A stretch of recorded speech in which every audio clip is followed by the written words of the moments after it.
Welcome to my channel. Make sure you hit the like button, share, and subscribe. In this video, we'll be discussing the life and times of Phyllis Hyman. Phyllis Hyman was known for her intimidating height and soulful music, but many agree that she could have been more than just another artist with great talent.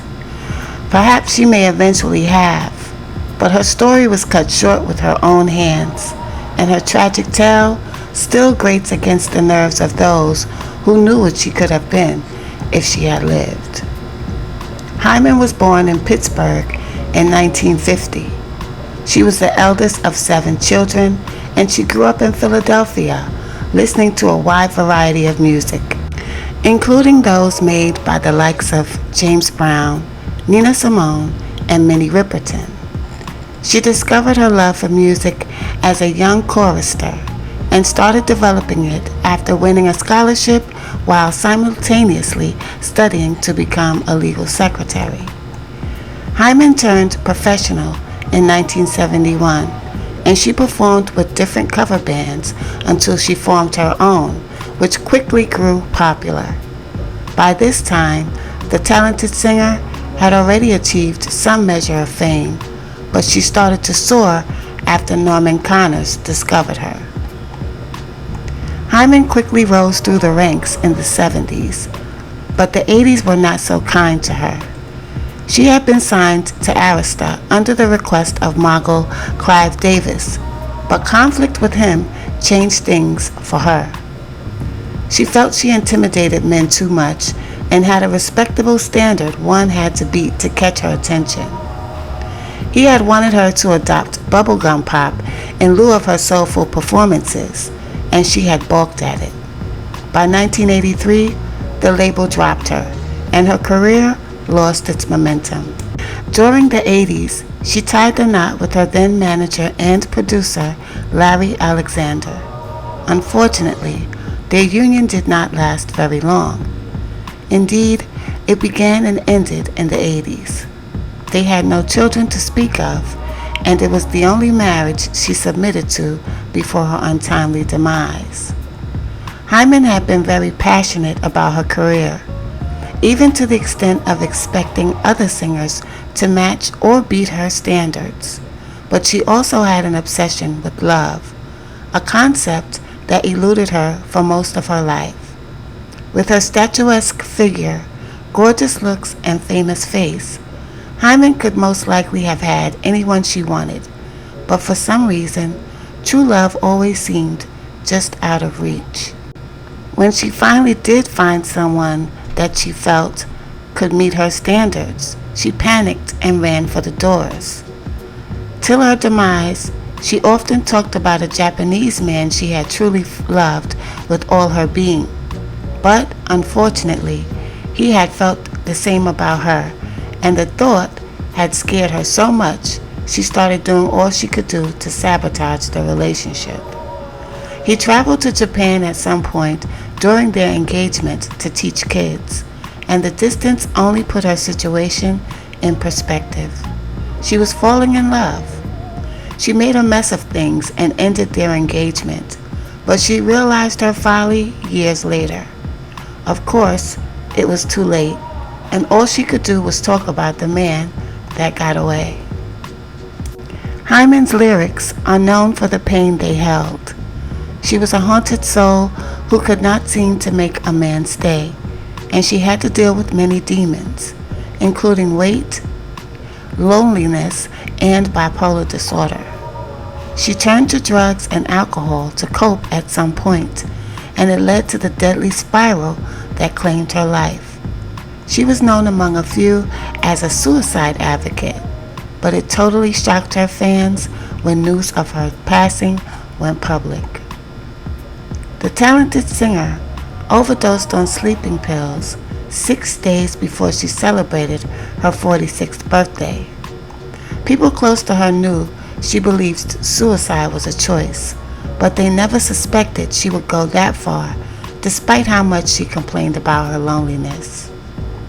She had friends and a great personality, but nothing of hers had the ability to lift her out of the depression that made her resort to suicide. A posthumous single and an album following Hyman's passing gave new perspectives to the lonely life she lived. Years later, her soulful voice still carries hints of the pain she lived with, and her fans will forever remember her as the icon who could have been so much more.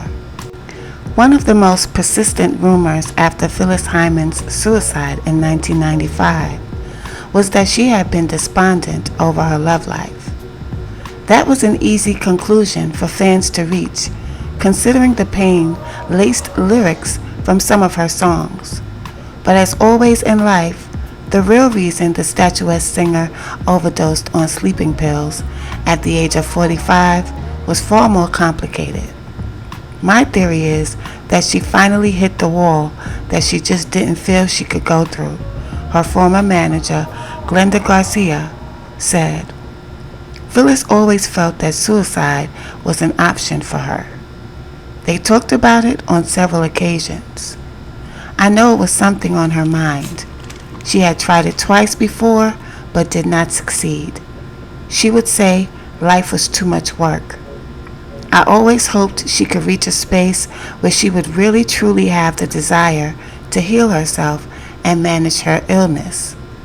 In addition to battling bipolar disorder, Hyman also suffered from drug and food addictions, as well as alcoholism. She had entered drug rehabilitation facilities a couple of times, but couldn't stay clean for long. At the time of her passing, her weight had ballooned to more than 300 pounds, and she was experiencing financial difficulties. She fought very hard to remain in control, but the truth is that she wasn't, explained Jason A. Michael, author of the recent biography, Strength of a Woman, The Phyllis Hyman Story. She would get very nervous. She would get very scared. She had a great fear of success because deep down, she didn't feel that she really deserved it. She thought if she let that mask fall down, the folks around her would no longer love her. He continued, I think there was a deep sense of shame that Phyllis struggled with. She knew she had not always been agreeable, that she had not always treated people well. I think she did have moments of clarity when she saw this. Not that that was enough to beat back the demons that caused her to overreact. Such as the time she flew into a rage after coming off stage and finding that a member of the crew had eaten her barbecued ribs. Or when she sabotaged what could have been a huge career boost by being overbearing during a read-through for the role of Shook Avery in the movie version of The Color Purple. A lot of folks I interviewed said they knew something was wrong. Michael, a Detroit-based music writer, was working for one of Hyman's friends, singer Betty Wright, when Hyman passed away. He remembered being shocked that Wright wasn't at all surprised. After he learned of Hyman's battles with mental illness, Michael became even more intrigued, since he too was bipolar. When the major publishers he contacted passed on a book about Hyman, he decided to do it himself. Michael didn't believe it when they told him that she had been gone too long or that she had not been a big enough star to warrant a book deal. Hyman is one of those music icons whose untimely passing only adds to their mystique.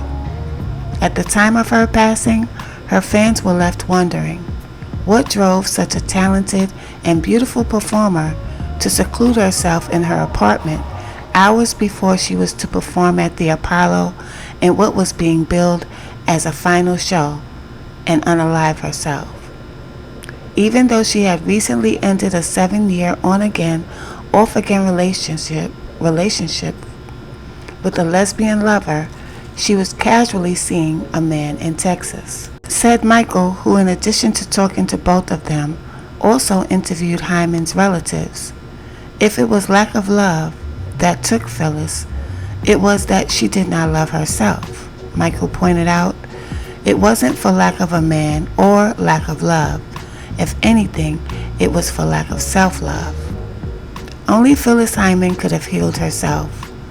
Only Phyllis Hyman could have fixed what was inside of her. Now, there were rumors that she had attempted to unalive herself many times prior to that, at least twice. And at the time that she passed away, a lot of her fan base found it hard to believe that Phyllis Hyman would take herself out at the time where they felt rather, that she was just about to hit that pinnacle of success. Unfortunately, a lot of people suffer from bipolar disease, and it's difficult for us to understand, if we don't have the same problem, what these people go through. Rest in peace to Miss Phyllis Hyman. We will love her music always. Woman trying to deal with life in the 80s. You said your album is... How would you describe yourself as a woman trying to deal with life in the 80s? You said your album is a reflection of that single woman. Well, I don't deal with it very well. I manage to produce and deliver, but personally I haven't dealt with it very well. I've had a lot of emotional ups and downs. As I said earlier, I have begun the process of recovery, so to speak, you know, just trying to feel better about myself, regain my confidence. But you seem like the type of person that lives life from one extreme. There's no medium ground. Oh, no, there isn't. I'm born under the sign of Cancer, and I have a Sagittarian moon and rising. And if you know anything about the signs, that's called extreme highs and extreme lows, and there is no middle for me. It has to be something that has to be worked on. And I'm talking about worked on full time, and that's almost impossible in this sort of work. What I do is I run my own company, Command Performances, which consists of a production company, a music publishing firm, and a management firm. And the management company is somewhat inactive, except that I co-manage myself with two incredibly talented black lawyers out of Philadelphia, two young ladies who I've known for many years. And I just can't let go. I can't say, here, girls, you got it. That's just not my nature. I have also been burned in the past, letting other people do that. Those who claim to have been the experts, and I got burned. And I'm skeptical. I'm trying to take away the word, I do not trust people. You know, that word it has a very negative connotation. And now I'm replacing it with skepticism, because that is, you know, maybe either or. And I'm skeptical. And I'm skeptical of most people I do business with. You know, I have that attitude, show me. No, don't ask me to trust you, show me.